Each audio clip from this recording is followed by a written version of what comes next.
এই যে দেখুন হয়ে গেল কি সুন্দর পাতলা ঝোল।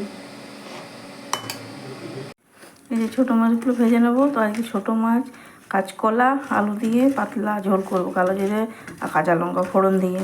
তো তোমরা দেখতে থাকো। এই মাছগুলো দিয়ে দিলাম ভাজতে, ভাজা হোক একটু। মাছ আমার ভাজা হয়ে গেছে, একটু দিয়ে নিচ্ছি। এই একসাথে উঠতে ভেঙে যায়, এভাবে উঠিয়ে নিলাম। যে কাঁচকলা পেঁপে ঝিঙে দিয়ে মাছের ঝোল, ছোটো মাছের পাতলা ঝোল বানাবো। এসব কেটে ধুয়ে রেখে দিয়েছি। কালো জিরে আর 5 ফোড়ন আর লঙ্কা ফোড়ন দিয়ে দিলাম। আর কলাগুলো দিয়ে দেবো। কলা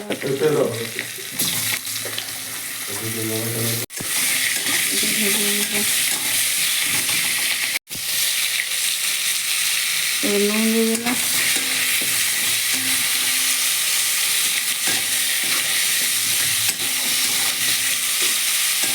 একটু নেড়ে ঢাকা দিলাম, ভালোভাবে ভাজা হোক।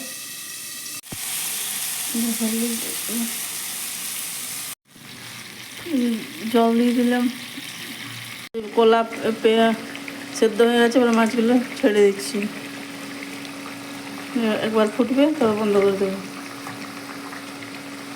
এই যে হয়ে গেল ঝিঙে কাঁচকলা আর ছোটো মাছ দিয়ে পাতলা গরমে খেতে খুব ভালো, বেশি ভালো লাগে পাতলা ঝোল।